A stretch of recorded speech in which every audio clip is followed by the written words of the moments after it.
The sun rose slowly over the Texas plains, spilling light across miles of golden fields and the soft hum of morning prayers. Every day began the same for Samuel Hayes, with a quiet moment in his porch, hat pressed to his chest, eyes on the sky. "Thank you, Lord," he whispered, "for another sunrise to keep your promise alive." He wasn't praying for rain, not anymore. The land had been generous that year. The herds were strong. The barns were full. No, this prayer was for something else, for guidance, for peace, for the strength to do what he'd promised long ago, when his little girl was still alive. A framed photo hung by the kitchen door. A girl with pigtails, missing teeth, and the brightest blue eyes anyone had ever seen. Emily Grace Hayes. She'd been gone for 3 years now. Cancer, 8 years old. Before she died, she'd asked her father a question that never left him. "Daddy, when I'm gone, will you help the other kids who are sick like me?" He had promised her he would, and a Hayes man never broke a promise. That's why this morning mattered. The dairy farm had grown beyond anything he'd imagined. The cooperative he started with, just 2 cows, now supplied milk across half the state, and for every truck that left his land, a portion of the profits went straight into children's hospitals. It wasn't charity, it was covenant. 20%, he'd always said. God gave me the strength to build this. He'll get his share through the ones who need it most. Samuel adjusted his worn leather belt and looked at the dusty pickup parked out front. It had carried him through decades of harvests, storms, and sleepless nights, but now it rattled more than it ran, and the farm was expanding fast. He needed trucks, a fleet of them, not just to move milk, but to move hope. He smiled at the thought. Emily would have liked that. He grabbed his hat, kissed the photo by the door, and whispered, "Let's make you proud today, baby girl." Then he stepped outside, into a world where hard work still meant something, but appearances meant everything. The road to Dallas was long and bright. The truck's old radio crackled gospel songs through the static. As the city skyline rose on the horizon, Samuel's thoughts grew quieter. He'd been in rooms like this before, rooms full of men in suits, hands soft from counting money instead of lifting anything real. He didn't hate them. He just didn't trust them. They always measured a man's worth by the shine of his boots, not the calluses in his hands. But still, he smiled. "Let them see dirt," he murmured. "God put me in the soil for a reason." The dealership stood at the edge of town, a sea of chrome, glass, and arrogance gleaming under the sun. Luxor Trucks, the power of prestige. That was the slogan on the gate. Samuel chuckled softly. "Prestige don't haul hay," he said to himself, and parked his old pickup near a row of brand-new trucks that cost more than most houses. He got out slowly, adjusted his hat, and walked toward the glass doors. Every step left a mark of dust on their perfect white floor. Inside, the air was cold, not from the air conditioning, but from the looks. 3 young men in suits stood by the counter, whispering. Their laughter was the kind you could feel, sharp and mean. "Sir," one of them said, "the used lot is next door." Samuel smiled. "I'm looking for new ones. Fleet trucks." The man blinked. "Fleet? How many are we talking?" "Oh, 15. Maybe 20 if the numbers make sense." They laughed again. One muttered under his breath, "Will he pay with milk?" The others snickered. Samuel just looked at him, steady, quiet, unbothered. "No, son," he said. "I'll pay with something you've never seen before." The man frowned. "What's that?" "Faith." The laughter stopped. Not because they understood, but because they didn't. Samuel tipped his hat politely and walked toward the trucks outside, running his hand along the polished metal. He wasn't angry, not yet. But deep down, something in his heart stirred. That old ache every working man knows when pride meets prejudice. As he walked back inside, he passed a large poster on the wall, a smiling family, a slogan underneath. "We believe in building trust." He looked at it, then at the salesman still laughing behind the counter, and he whispered, "Then maybe you should start believing in what you print." He turned toward the window. Sunlight poured in through the glass, catching the dust on his boots like gold. He took a deep breath, the same kind he took before every storm, and smiled faintly. "All right, Lord," he said softly, "let's see what lesson you've planned for today." That's when the camera of one of the salesmen clicked. He was recording, smirking, posting something online. The caption read, "When the countryside gets lost in the city, none of them knew that the man they were mocking owned more land than the company's entire value, and that before the day ended, he'd buy the trucks and their respect." But Samuel wasn't there to prove himself. He was there to keep his promise, because while they were laughing at a farmer, God was preparing a harvest that would humble them all. The glass door closed behind him with a hiss, sealing the heat outside and trapping a chill far colder inside. Samuel stood quietly near the entrance, the sound of his boots echoing on the polished floor. He looked around the showroom, trucks shining like mirrors, prices that could buy small farms, and people who looked right through him like he was invisible. He'd been in places like this before, but somehow, this time felt heavier. Behind the counter, the three young men were still laughing.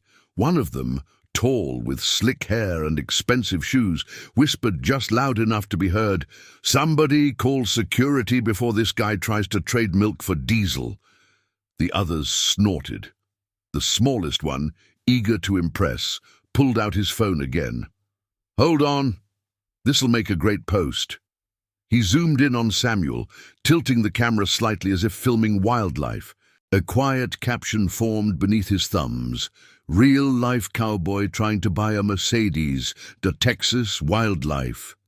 They all laughed. Samuel heard every word, but he didn't flinch, didn't frown, didn't fight. He just stood there, studying the trucks through the window, his reflection caught between chrome and glass, half man, half ghost. A polite young woman from the reception desk finally approached him. Her tone was gentle, uncertain. "Sir, can I help you with something?" He smiled kindly. "Yes, ma'am, I'm looking for the manager. I'm interested in buying a few trucks, brand new ones." She blinked. "A few?" 15, he said simply. "Maybe 20. Her mouth parted slightly. "Oh, I'll call him right away." While she walked off, the laughter behind him grew. The tallest salesman muttered, 15 trucks. He must mean toy trucks." The smallest one added, "Or maybe he's starting a rodeo." They thought they were funny, but every word they said was digging a hole they didn't know they'd soon fall into. Samuel turned and looked at them, not with anger, but with that quiet kind of disappointment that cuts deeper than shouting ever could. "You boys ever seen what happens when a seed gets buried?" he asked softly. The tallest one raised an eyebrow. "What?" Samuel nodded slowly. "It disappears. Looks like it died, but one day it grows into something that feeds everyone who laughed at it." The laughter stopped. They didn't understand what he meant, but something in his tone made their smiles fade. The manager finally appeared, a middle-aged man with a slick smile and a voice polished for selling. "Good afternoon, sir. I hear you're interested in multiple vehicles." "Yes, sir. I run a dairy operation out near Waco. Need new trucks to move milk and supplies." The manager gave a shallow laugh. "Well, these aren't exactly farm trucks, sir. These are high-end industrial models, a bit out of the average budget." Samuel nodded. "I understand, but I'm not an average man." The manager chuckled again, thinking it was a joke. "I'm sure. Why don't we start with something smaller, something used?" Samuel smiled faintly. "Used is fine for people, not for promises." The man frowned. "Excuse me." Samuel met his eyes. Calm, unblinking. I made a promise, years ago, to someone I loved. Everything I build, everything I buy, is part of keeping that promise alive. And that means doing it right. The room fell quiet for a second. Even the arrogant salesman stopped smirking. There was something in the old man's voice, a weight, a history. But pride never stays silent for long. The shortest salesman broke the silence with a laugh. Maybe we should get him a promise discount, huh?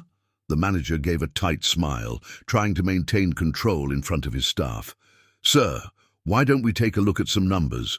Do you have financing? Samuel tilted his head. Financing? Yes.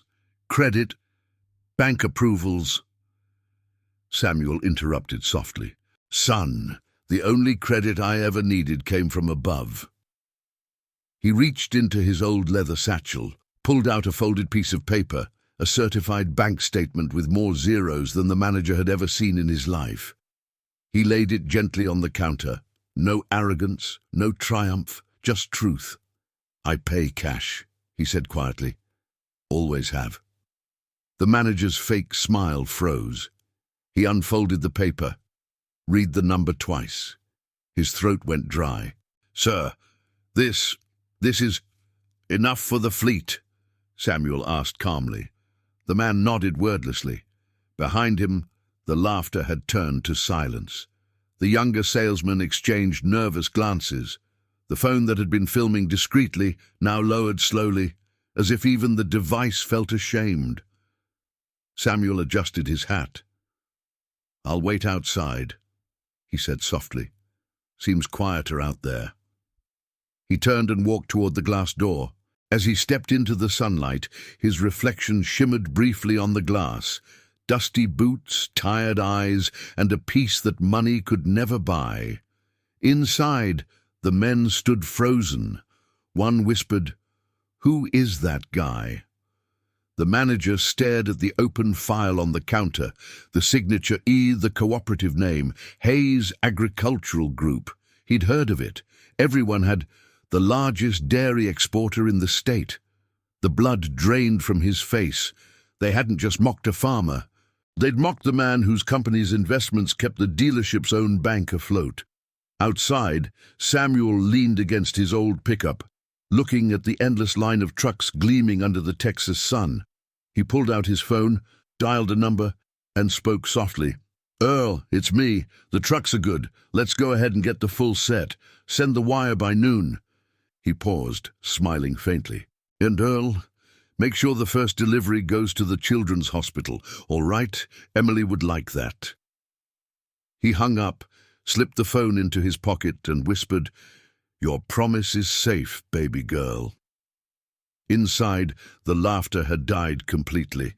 But soon, something else would replace it, the sound of humility being born, because the man they mocked wasn't there to humiliate them back.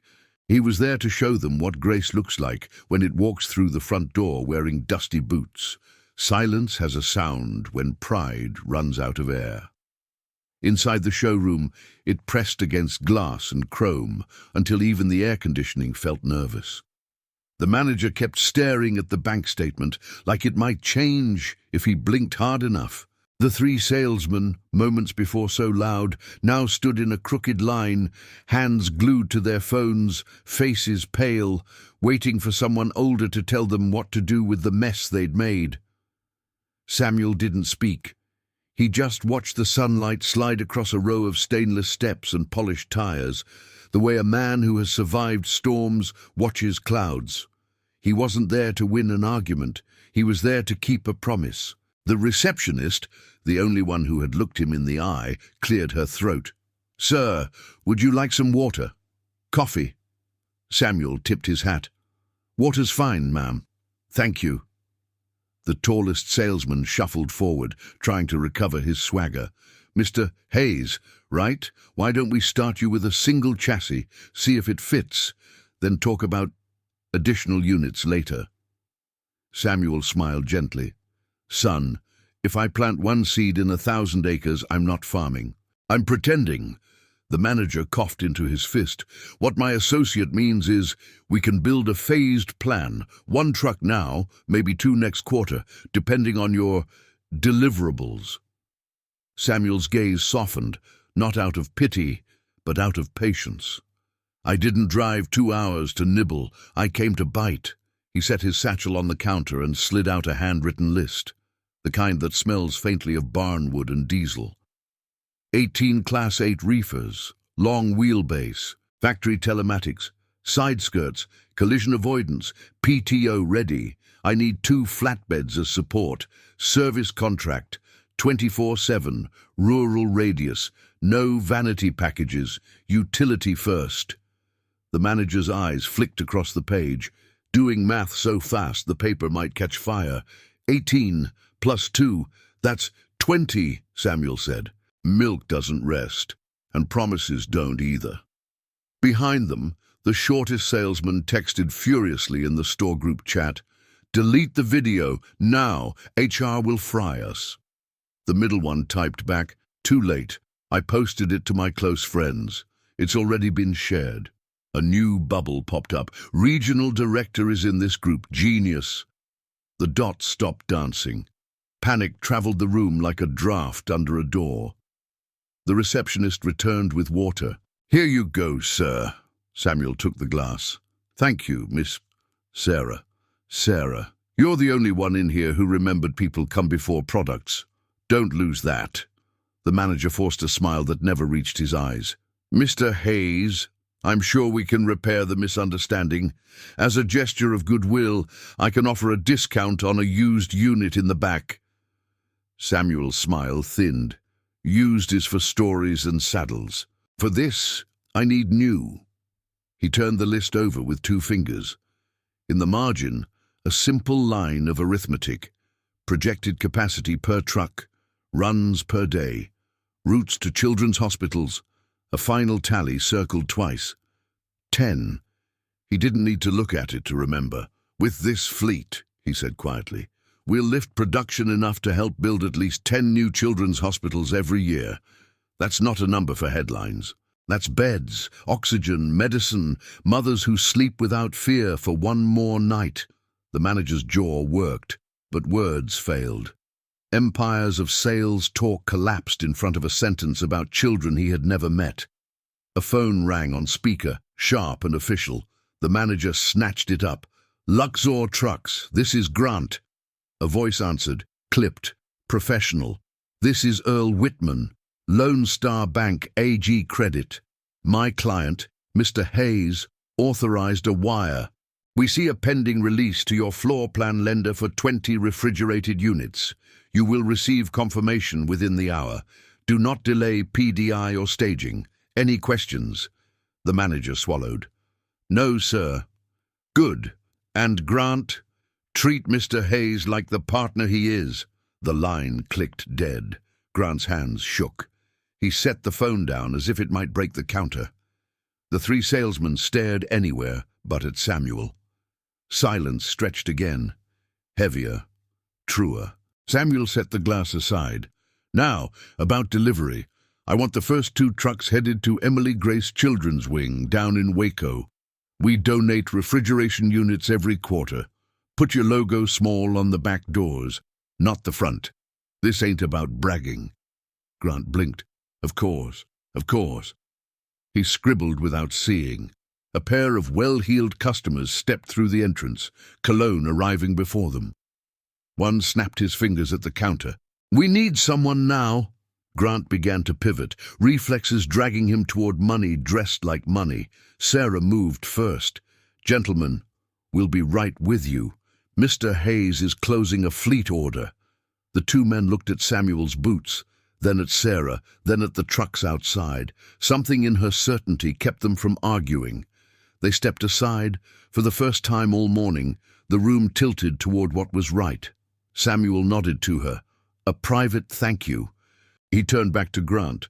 "You'll also schedule driver training at our yard, nights or Sundays if you must, and I want roadside assistance written in plain English.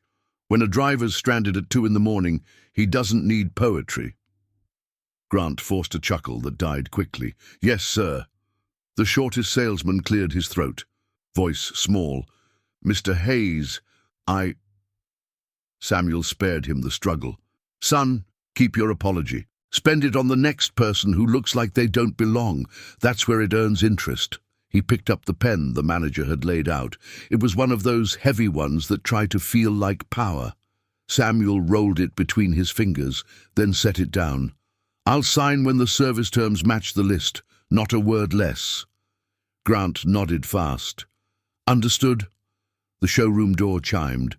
A courier in a navy windbreaker handed Grant a packet. "Floor plan release. Rush." Grant tore it open. The color returned to his face and then left again. He looked up at Samuel with something new. Not fear, not flattery. Respect trying to be born. "Mr. Hayes, your bank didn't just wire. They sent a note from the Land-Backed Credit Committee. It says your holdings anchor seasonal lines for half this region." Samuel's eyes stayed steady. "Land teaches you two things, Grant. Humility and leverage. Use the first to keep from abusing the second." Grant nodded, a student for once. "Yes, sir." Phones buzzed in pockets like trapped hornets. The shortest salesman glanced at his screen and winced. "Regionals on the way." The middle one whispered, "How long?" "An hour, maybe less. They're bringing someone." He didn't say the word CEO, but it floated there anyway. Samuel looked toward the glass again, to the long row of trucks flashing white under the Texas glare, and let the quiet do its work. He didn't need to push. Pride was putting on its own handcuffs. He turned the list back to the arithmetic and tapped the circled number with his thumb. "Emily liked to count in tens," he said softly, almost to himself. 10 fingers, 10 toes, 10 more hospitals each year. God has provided the land. These wheels will carry the rest." Grant swallowed. "Mr. Hayes, about the young men's behavior, the company policy requires—" Samuel lifted a hand. "You handle your house. I'll handle mine. Just make sure nobody here forgets today. Not the trucks.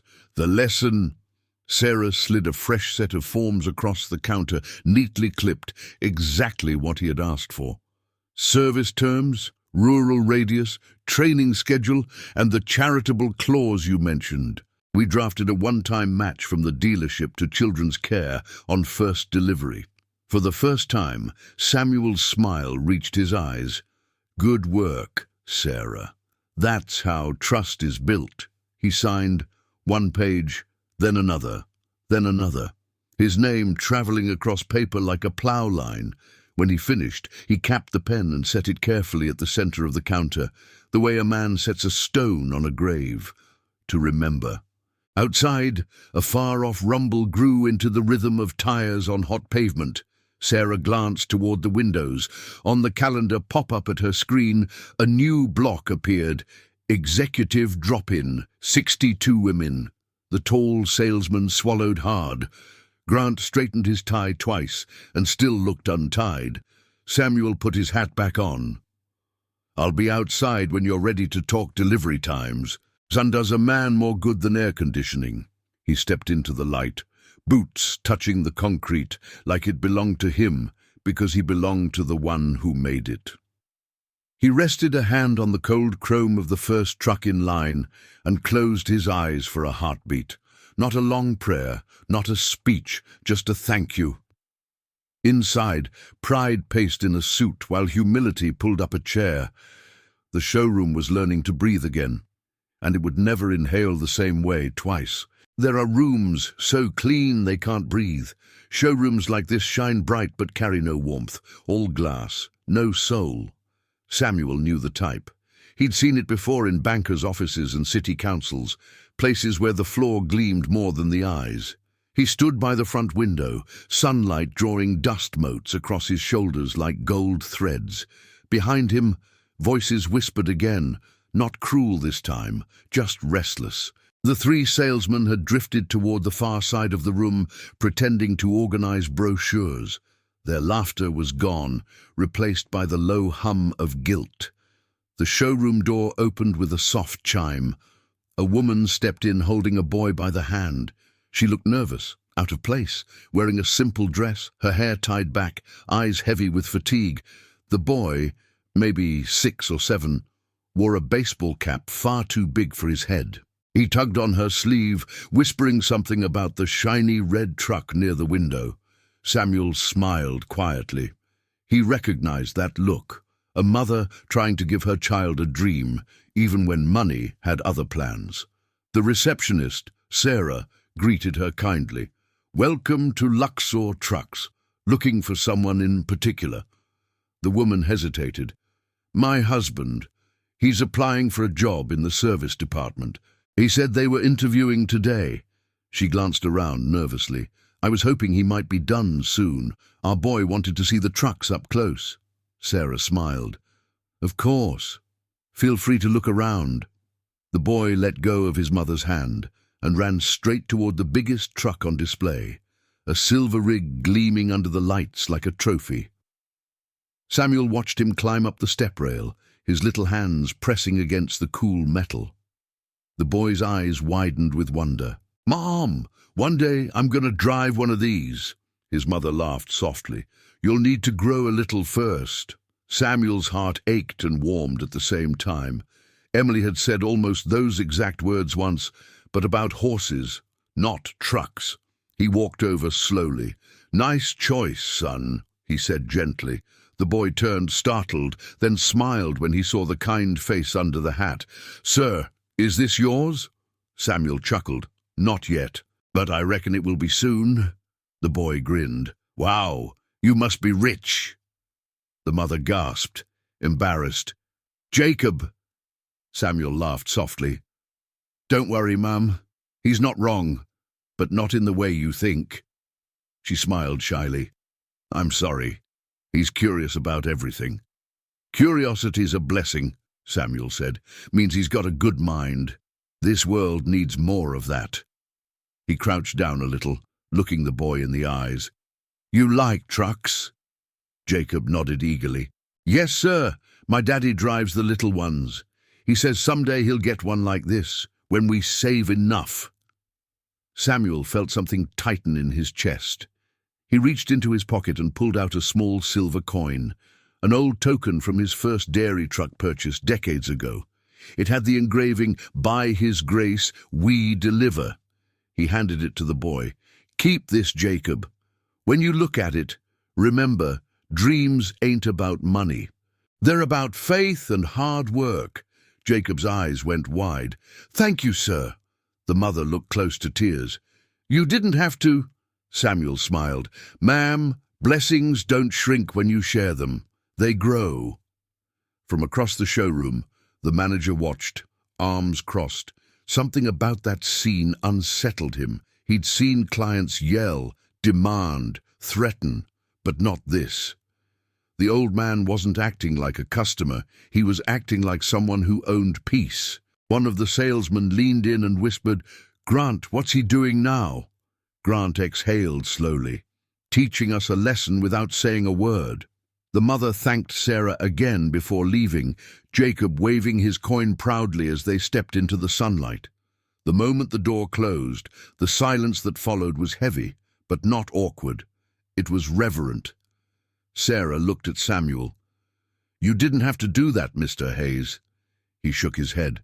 "I didn't give him anything he didn't already have. Hope just reminded him not to lose it." Grant cleared his throat and tried to recover authority. "Mr. Hayes, if you'll come with me to my office, we can finalize your specs. The, bank already called to confirm everything." Samuel followed him down the glass hallway toward a door labeled General Manager. On the wall beside it hung photos of smiling executives shaking hands with local officials. Samuel paused at one frame. In the photo stood the CEO of the dealership's parent company, a man named Robert Sinclair, posing in front of a new corporate tower with a caption, "Built on Land and Vision." Samuel smiled faintly. He knew that tower. Half the land beneath it used to be his. He'd sold it years ago to fund the first Emily Grace Children's Hospital. God had a strange way of weaving stories in circles. Inside the office, Grant busied himself straightening papers. The young salesman lingered awkwardly at the door, hoping to make amends, but Samuel wasn't thinking about them. His eyes rested on a small calendar by the desk, a photo of children smiling in hospital gowns under a banner that read, "Together for Tomorrow." He pointed at it. "Where's that from?" Grant looked up. "Oh, that's from a charity our corporate group supports once a year. We raise a few $1,000s for pediatric equipment." Samuel nodded slowly. "A few thousand, that's good, but you ever wonder what it would take to build the whole hospital?" Grant hesitated. "I suppose millions." Samuel's eyes softened. "Then start with mercy. God handles the math." Grant didn't know what to say. The words didn't sound like business, they sounded like truth. A knock interrupted them. Sarah peeked in. "Mr. Grant, corporate just called. The CEO is landing at the regional airfield and wants to stop here. Apparently, there's been some publicity online." Grant's face drained of color. "Publicity?" "Yes, sir. A video. Someone posted a clip of Mr. Hayes earlier. It's already got thousands of views." Grant looked at the trembling salesman. They looked at their shoes. Samuel didn't say a word. He simply adjusted his hat and smiled faintly. "Looks like your lesson's traveling faster than we thought," he said. He turned to Grant, calm as still water. "When your boss gets here, tell him I'm waiting outside. The Lord's Son does a man more good than the shade of pride." Grant nodded stiffly. "Yes, sir." Samuel stepped out of the office and into the open air again. The sky had shifted to a deeper blue, the kind that follows long silence with promise. He walked slowly between the trucks, running his hand along the chrome, feeling the hum of engines that hadn't yet started, like seeds under soil, waiting for rain. He whispered to himself, "Faith ain't about seeing. It's about trusting that what you've planted will bloom." Inside, the staff scrambled, phones buzzing, reputations unraveling. But outside, the humble man they mocked stood under heaven's light, calm, patient, unshaken, ready for whatever God had planned next, because grace doesn't rush, it arrives right on time. The quiet outside didn't last long. Inside, pride was still looking for oxygen. The three young salesmen huddled near the coffee station, whispering nervously over their phones. One of them, the same who had posted the video, refreshed the screen again and froze. The numbers were climbing fast. 15,000 views, then 20, then 30. Comments poured in. "Who raised these clowns? That man looks kinder than all of you combined." God humbles the proud.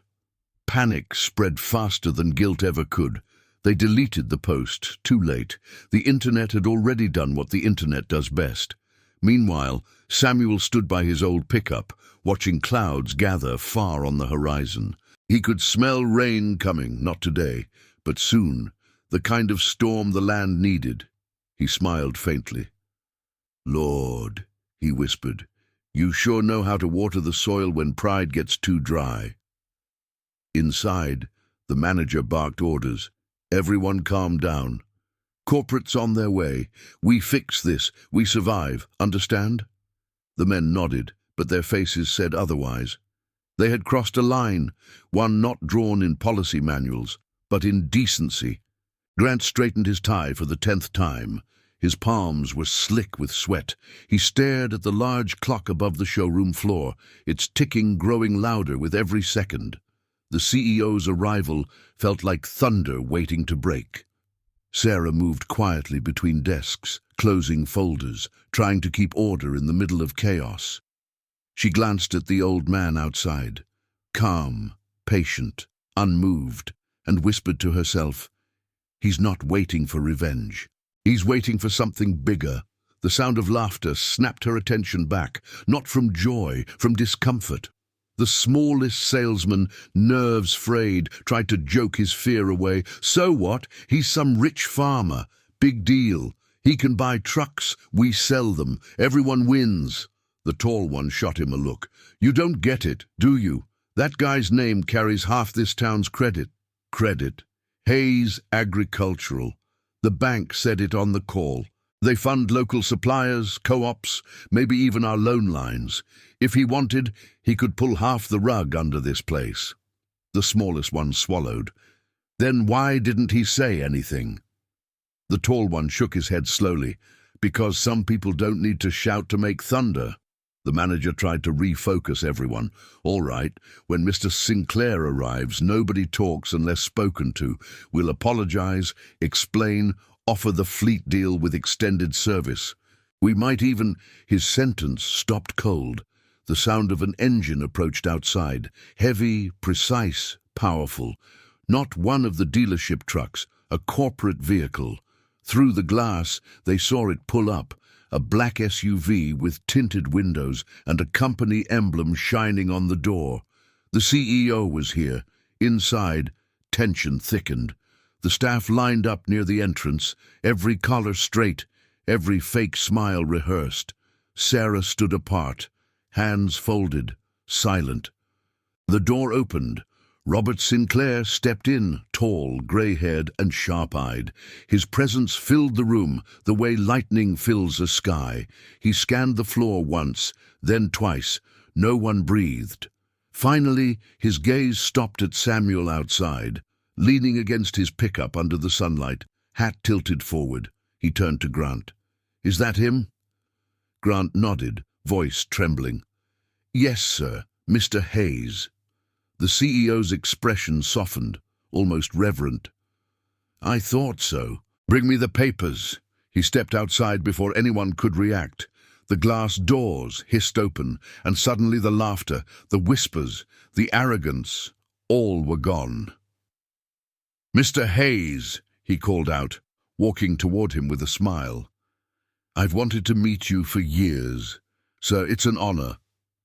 Samuel straightened, tipping his hat slightly. "Robert Sinclair. Didn't think you'd leave your tower to shake a farmer's hand." Sinclair laughed. "For you, I'd leave the whole tower." He extended his hand. Samuel took it, firm, grounded, without hesitation. Inside the showroom, the staff froze. Every word they'd spoken earlier replayed in their minds like a curse. Sinclair turned toward the glass doors. "I see you've met my staff." Samuel smiled. "Met, yes. Learned from, too." Sinclair raised an eyebrow. "Oh, pride's a good teacher," Samuel said softly. "Shame's just the graduation." The CEO chuckled. "That's a lesson we could all use." He looked back at Grant.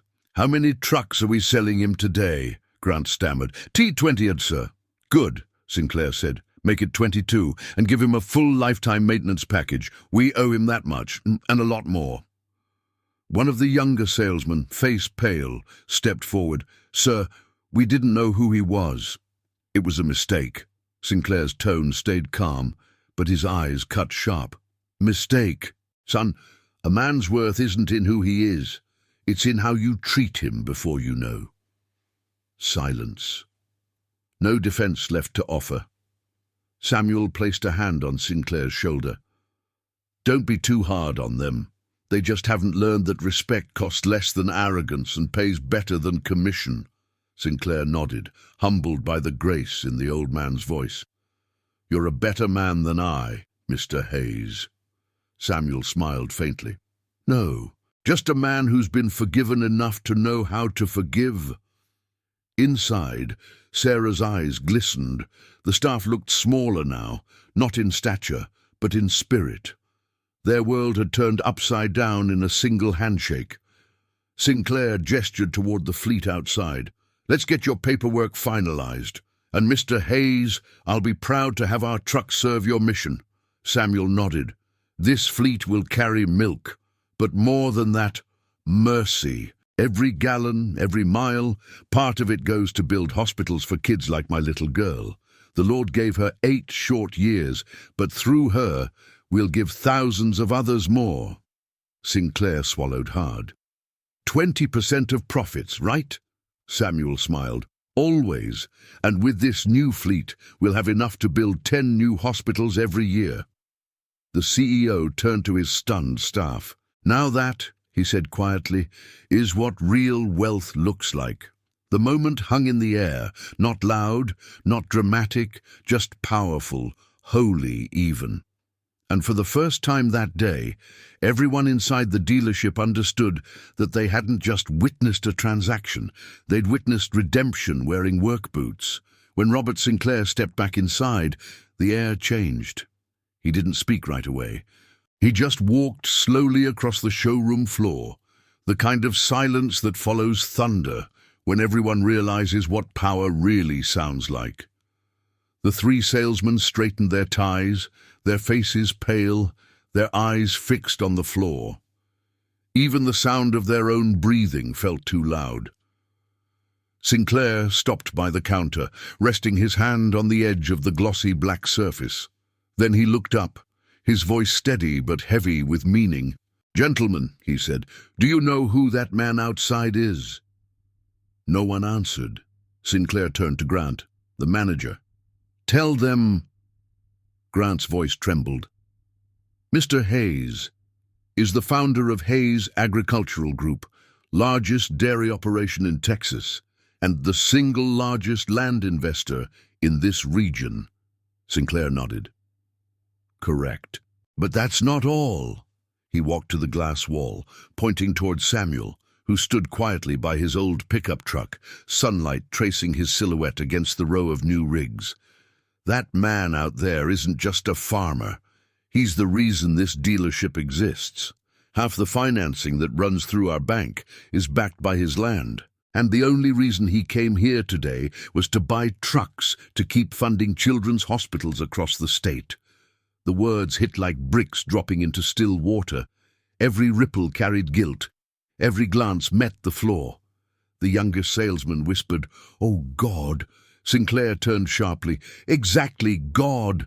And maybe today he decided to give you a reminder of how far we've drifted from him." He pointed at the phones still lying on the counter. "Those posts you made, those jokes, they'll fade. But your character, that's what follows you. You mocked a man doing the Lord's work." Grant's eyes filled with shame. He tried to speak, but Samuel's voice came from behind them before he could. "Don't be too hard on them, Robert." Everyone turned. Samuel had walked back inside. The sound of his boots against the tile floor was slow, steady, forgiving. "I've had worse said to my face, and sometimes I needed it." Sinclair frowned. "But they humiliated you." Samuel shook his head. "No, they tested me. There's a difference." He looked directly at the three men. "You boys didn't see a rich man when I walked in. You saw dirt. You saw age. You saw what this world calls less. But you forgot something important. Everything you own came from dirt first. The land, the food, the steel, the breath you're taking right now. It all starts with what you can't see as valuable." The words hung in the room, not loud, not bitter, just true. Samuel's tone softened. "When I buried my little girl, I learned that pride doesn't comfort you in the dark. Only faith does. And the way you treat people, that's what God remembers when no one's watching." The youngest salesman began to cry, not from fear, from conviction. "I'm so sorry, sir," he said through tears. "We didn't know," Samuel nodded gently. "I know you didn't. That's why it matters." He stepped closer, placing a calloused hand on the boy's shoulder. "You're young. You've still got time to learn that kindness is free. Start giving it before it costs you something." Sinclair swallowed hard, his eyes glistening. He turned to the staff. "You see what real leadership looks like? That's not power. That's purpose." He looked back at Samuel. "Sir, I'd like to make a formal statement to the press when they arrive. We owe you that respect." Samuel chuckled softly. "Press? No need for that. If you want to do something right, keep it quiet. Let God write the headline." The room went silent again, but this time it wasn't shame, it was reverence. Samuel looked around one last time. Now, about those trucks. Let's put them to work. I need deliveries starting next week. Hospitals in Waco, Dallas, and Amarillo first. You can send your best drivers and tell them each truck they drive carries more than milk. It carries mercy. Sinclair nodded firmly. It'll be done. And Mr. Hayes, on behalf of everyone here, thank you.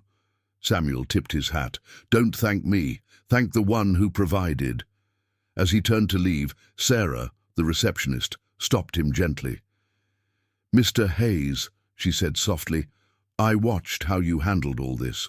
How do you stay that calm when people are cruel? He smiled kindly. Because I learned something in the fields. When people throw dirt at you, don't fight back. Just plant a seed in it. Her eyes welled up. That's beautiful. He nodded. It's true. And if you water it with patience, God turns that dirt into a harvest. He walked out into the open air again, his boots clicking against the pavement.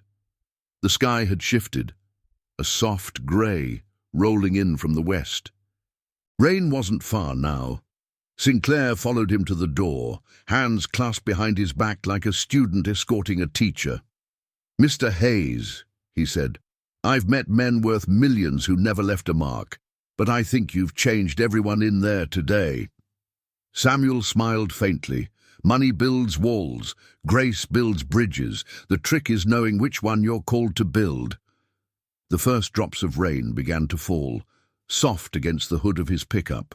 Samuel looked up, eyes closing for a brief moment, letting the cool drops touch his face.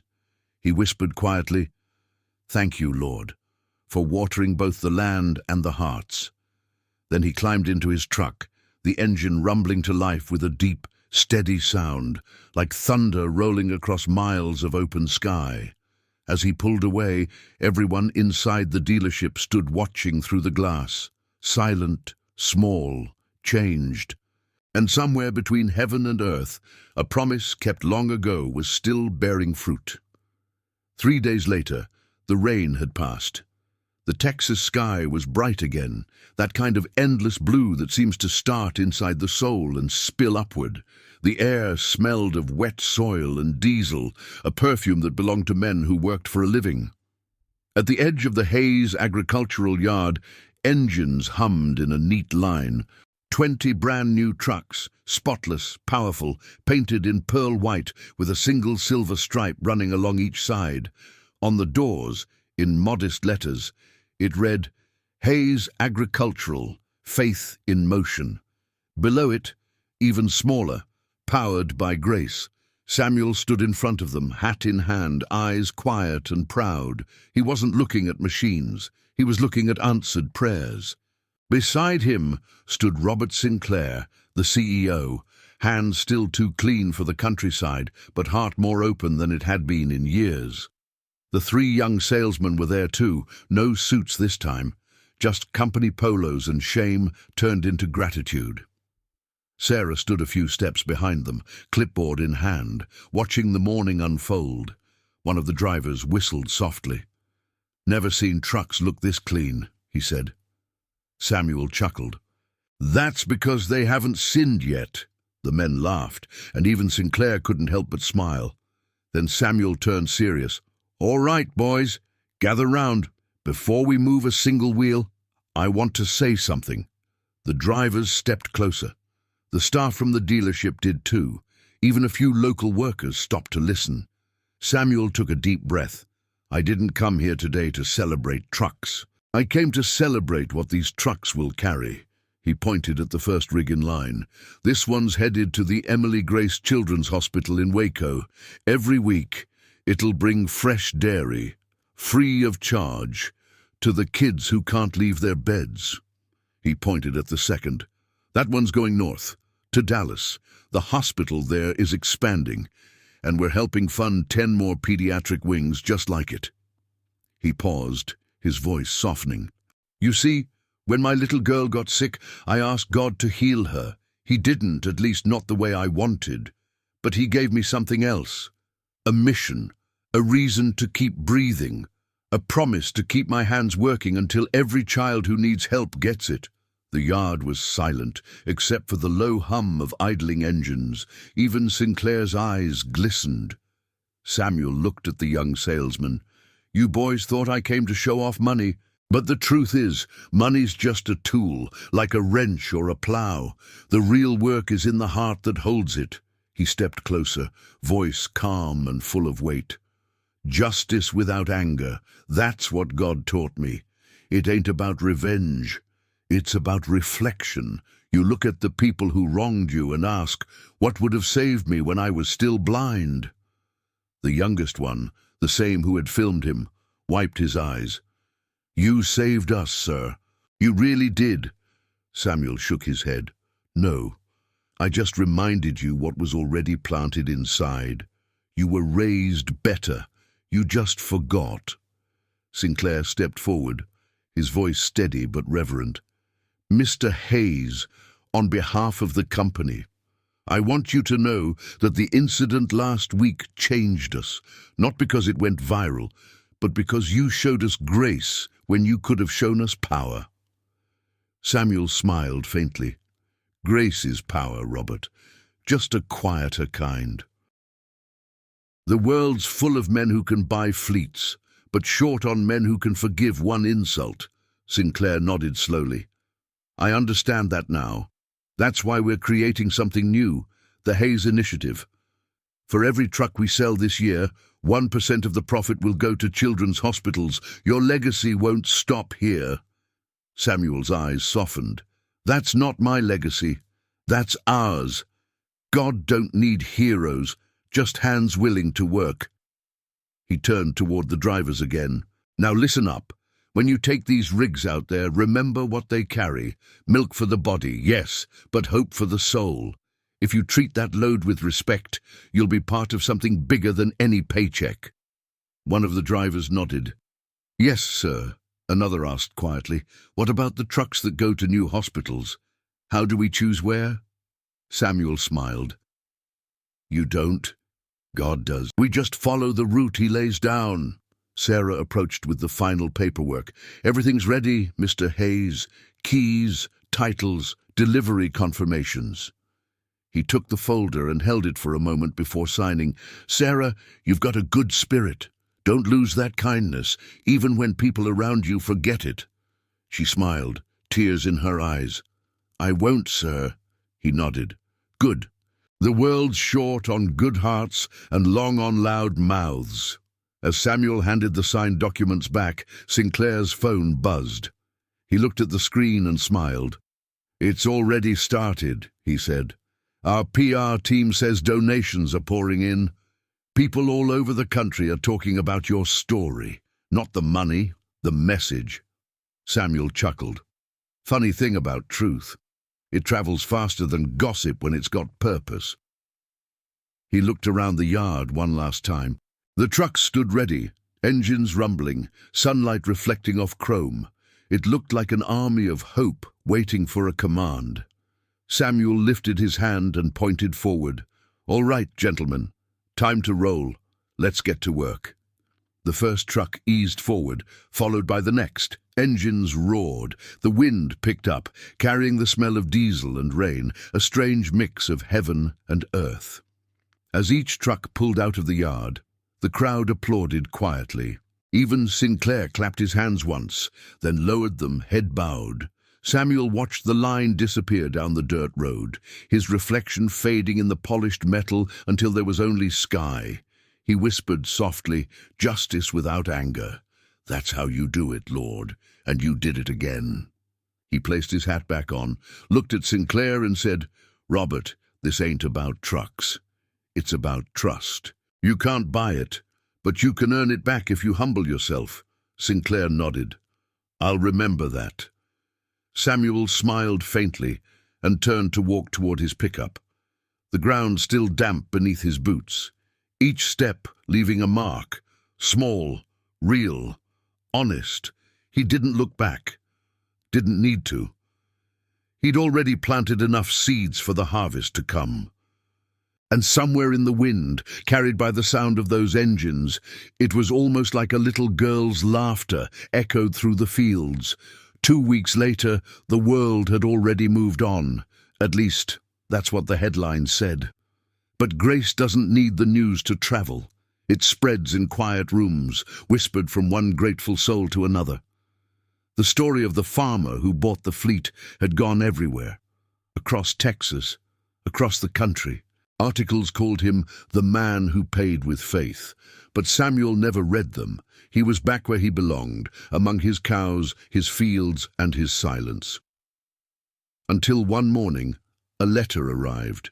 It came on thick paper with gold lettering. Luxor Corporate Gala, an evening of partnership and purpose. At the bottom, in careful handwriting, Mr. Hayes, we would be honored if you would speak to our partners and executives about your story, not as a client, but as a teacher. Robert Sinclair. Samuel chuckled when he read it. Teacher, he murmured. I never made it past high school. But that evening, he dressed in his best suit, the same one he'd worn to Emily's funeral, and drove back to the city, his old pickup standing out like a prayer among limousines. The ballroom shimmered with chandeliers and white tablecloths. Every face in the room looked polished, the kind of people who hadn't seen dust in years. They were CEOs, bankers, politicians, all gathered to toast quarterly profits and partnerships. When Samuel entered, a few turned to look. Some whispered. Others just stared, confused by the simplicity walking among them. Sinclair spotted him immediately and hurried over. Mr. Hayes, I'm so glad you came. Samuel smiled. You asked me to teach, not to eat fancy. Sinclair laughed. Tonight, sir, the meal's the least important thing here. As dinner ended, lights dimmed, a spotlight cut through the room, and Sinclair took the stage. Ladies and gentlemen, he began, before we close tonight, I'd like to introduce a man who reminded all of us what business should truly be about. He doesn't wear a title, he doesn't own a tower, but he carries more integrity than most of us can buy. He turned toward the crowd. Please welcome Mr. Samuel Hayes. Applause rose slowly at first, then louder, not the kind born of politeness, but of respect.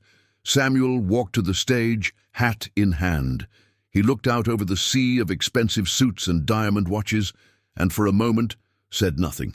When he finally spoke, his voice was calm, low, steady, the kind that makes a room lean forward. I don't give speeches, he began. Never have.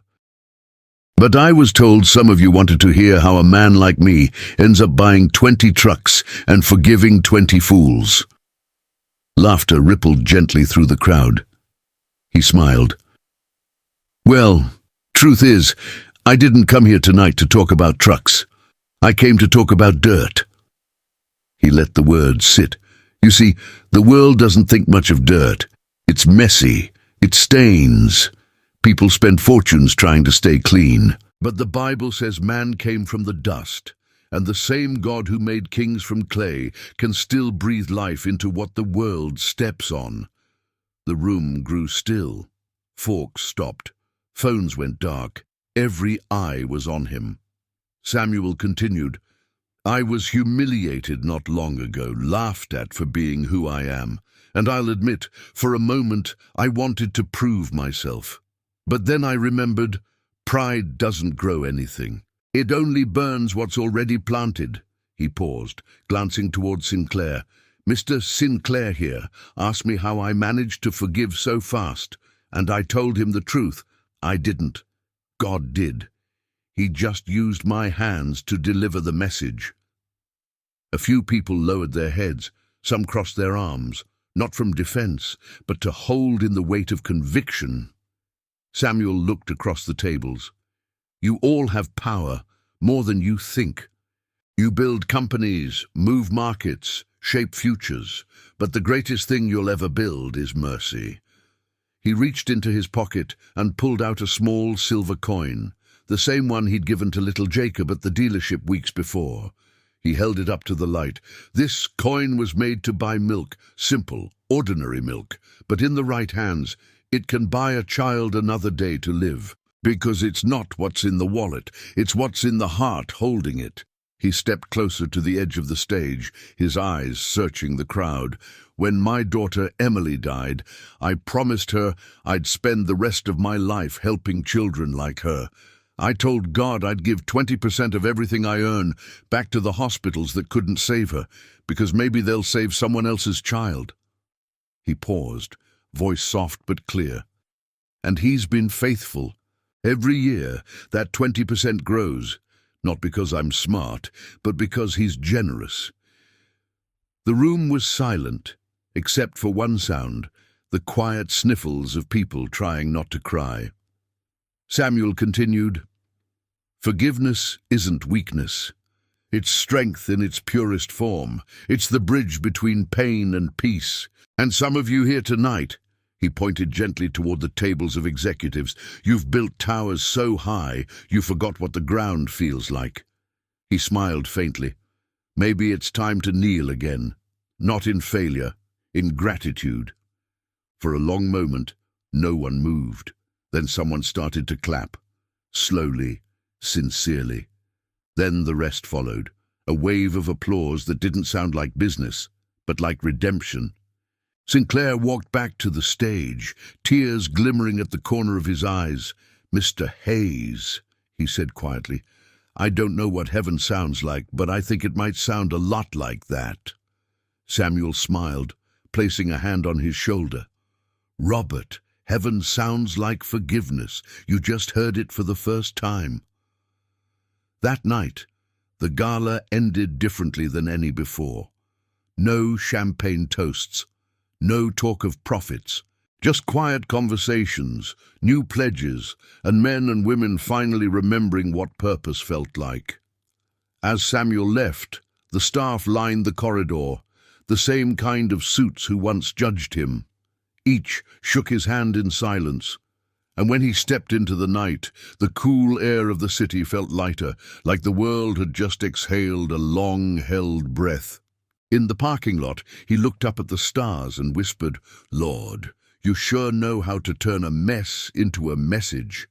He climbed into his old pickup, started the engine, and drove away, leaving behind a room full of people who would never see success the same way again. Grace moves quietly, like water under soil, invisible at first, until the whole field begins to bloom. Weeks passed after the gala. The city went back to its noise, the world to its routine. But somewhere in that rhythm, Samuel's story kept traveling, passed from heart to heart, like a seed carried on the wind. A teacher in Kansas read about the farmer who forgave.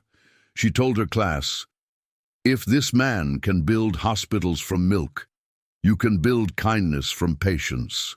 The children clapped, and one little boy wrote on the board, "Faith is doing good before it feels good."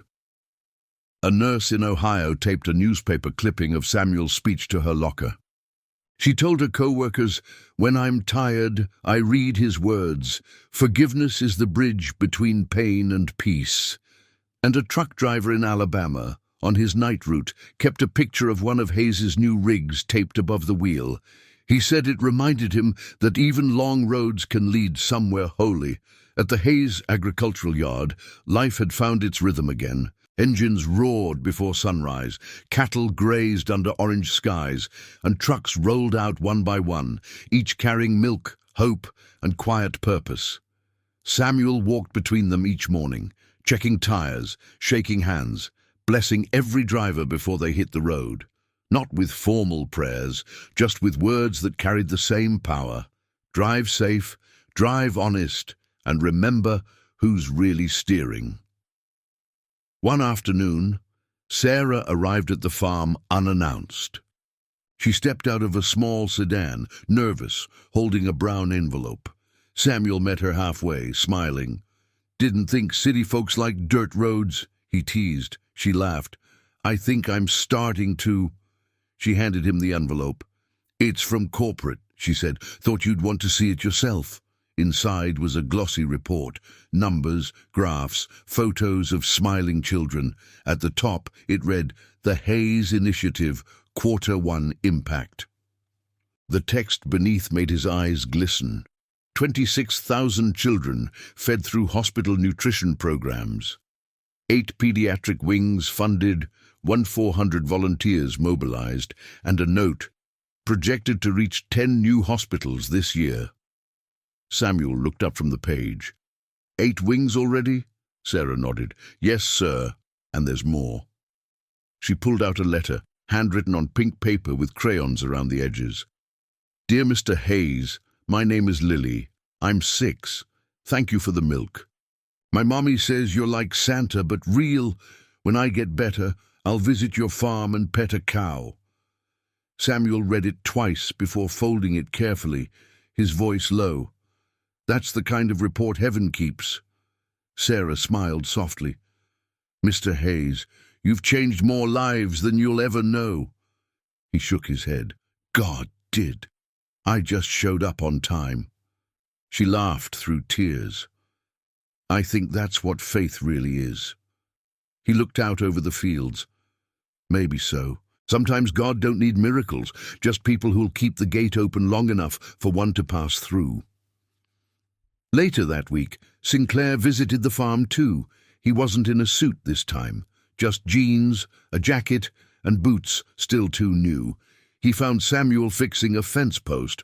Robert, Samuel greeted, didn't expect you out here. Sinclair grinned.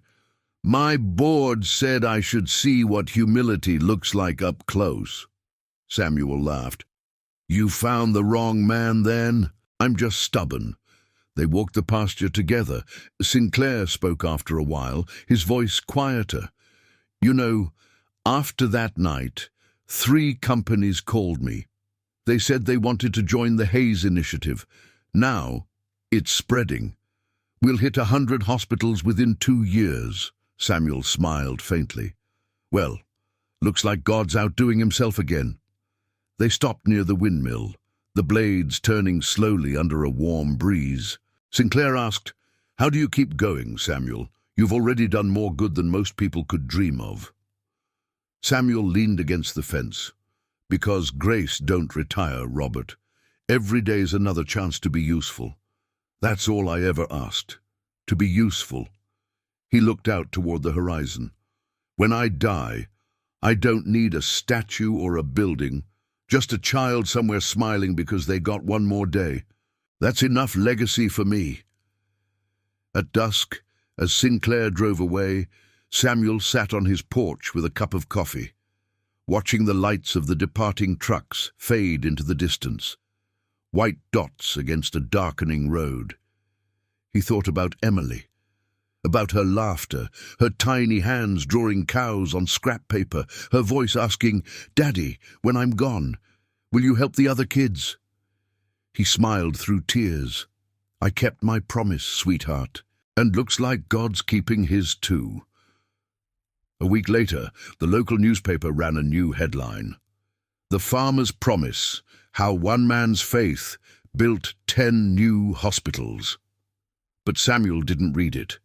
He was in the barn, mending a harness, humming an old hymn. He didn't need headlines to remind him of what mattered, the sound of cows settling for the night, the creak of wood, and the whisper of wind through the open window. That was his applause.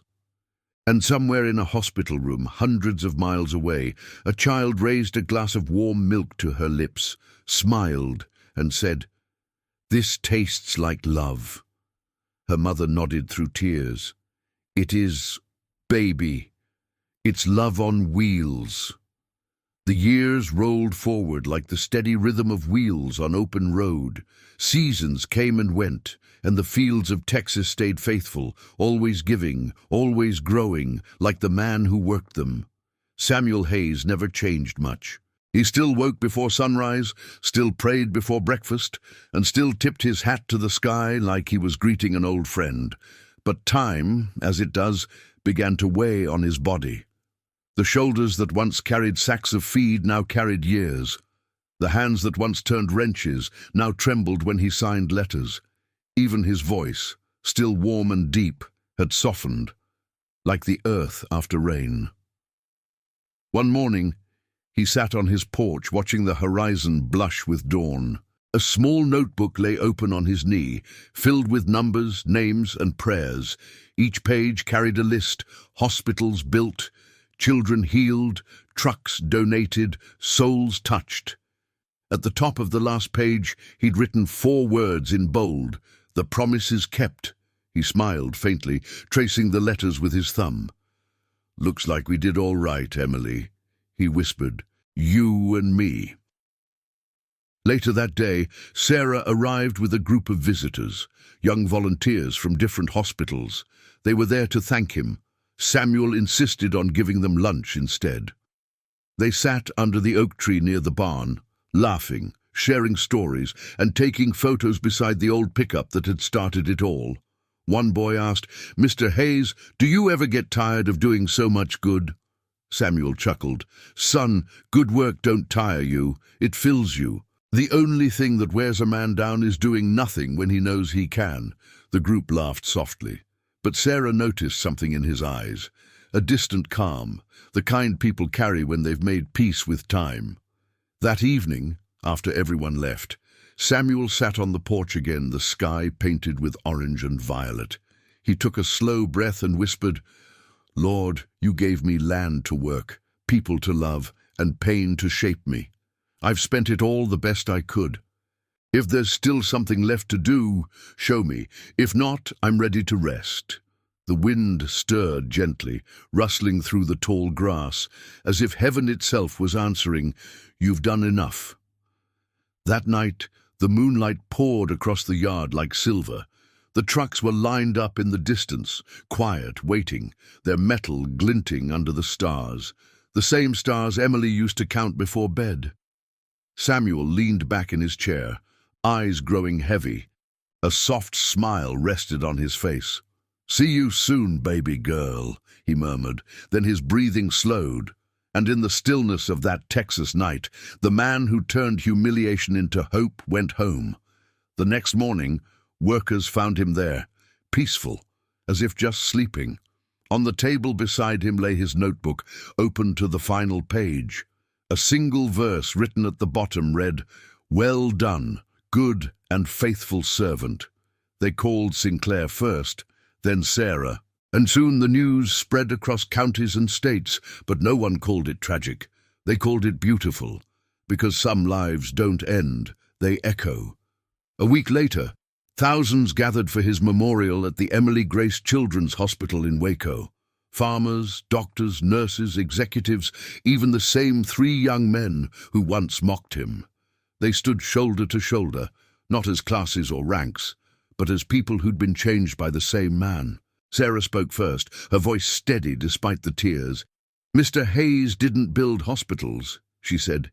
"He built faith, inside people who thought they'd lost it." Sinclair followed. "He taught us that grace isn't weakness. It's wealth, the kind that never runs out." Then the youngest salesman stepped up, voice trembling. "I mocked him once, but he forgave me before I even said sorry. That forgiveness saved me, and I've spent every day since trying to deserve it." After the speeches, the crowd moved outside.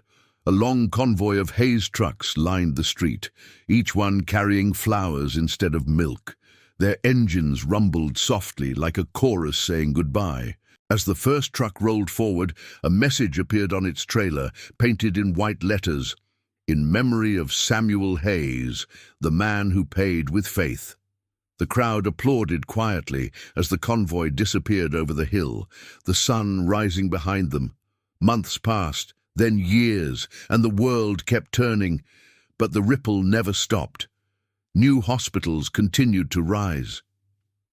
The Hayes Initiative became an international foundation.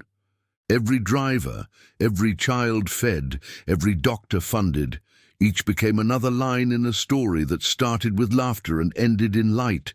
And in one of those hospitals, a bronze plaque hung beside the entrance. It read, "This wing was built through the faith of one humble man who believed God could turn humiliation into harvest." Every morning, before the first shift, nurses and volunteers would tap the plaque gently, a small ritual of gratitude. Some prayed, some smiled, But all of them whispered the same words, promise kept. Far beyond those walls, where the fields still met the sky, a little farmhouse stood quiet. The porch creaked softly in the wind, and the chair by the door swayed on its own. If you listened close enough, you could almost hear a faint voice carried by the breeze, the kind that sounded like peace. Money builds walls, grace builds bridges, and faith keeps them standing. The wind swept across the land, through the barns, over the hospitals, and down the roads where the white trucks still rolled, their engines humming like prayers that never end.